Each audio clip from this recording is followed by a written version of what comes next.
People often say, the eyes are the gateway to the soul. And maybe they are. But if our eyes truly reveal something deep within us, shouldn't we have some control over when that gate opens and what we allow others to see?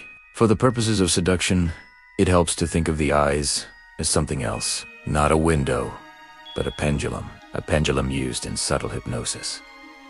Now, before you dismiss that idea, let's be clear about something. Hypnosis and seduction often sound like tactics used by villains or manipulators. But in reality, they are tools people use every day to achieve real outcomes in real life. Seduction isn't always romantic. It's influence.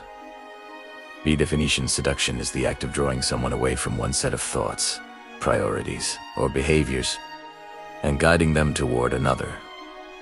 Attention, agreement, trust, power, and hypnosis, at its core, is simply a state where a person becomes highly responsive to suggestion. Do you see now why these two ideas work so well together? If you're finding this perspective useful, take a moment to subscribe to Modern Man today. This channel is about understanding influence, not pretending it doesn't exist. The goal of seduction is simple: to influence others in a way that makes your presence more impactful. To do that, we can borrow 4 principles commonly used in hypnosis and adapt them naturally to conversation: focus, fatigue, pacing, and leading, and embedding. Let's start with focus. Focus means directing someone's attention toward a single object. In seduction, that object is often you. Specifically, your eyes. Establish eye contact. Maintain it. This doesn't mean staring without blinking. Blink naturally. Stay relaxed, but don't be the first to look away unless you do so intentionally. When someone focuses on your eyes during conversation, their attention narrows. That leads us to the second principle: fatigue. Fatigue occurs when attention stays on the same stimulus for an extended period. In conversation, this can happen naturally, especially when distractions are minimal. Quiet environments help. A car, a bench, a table across from each other. When attention is fully on you, fatigue becomes likely. And here's the key: you are in control. Maintain eye contact in conversation, then briefly offer relief. Shift attention momentarily. A gesture, a movement, a change in posture, then return to eye contact. This controlled shift keeps attention engaged without breaking the connection.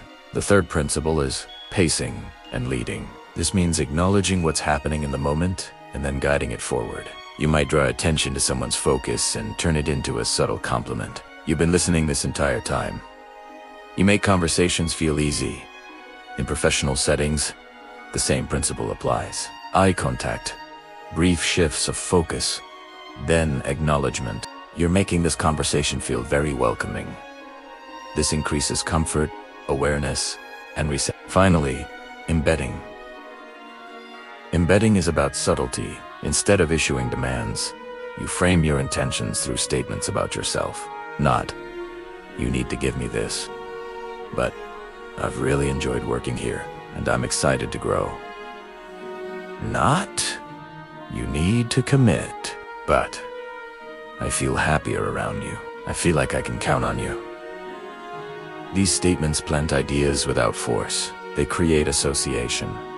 They build perceived value. They allow the other person to arrive at the conclusion on their own. And that is the essence of influence. The eyes may be the gateway, but it's your words that shape what happens next. If you want to understand seduction more deeply, not just through your eyes, but through your voice, subscribe to Modern Man today.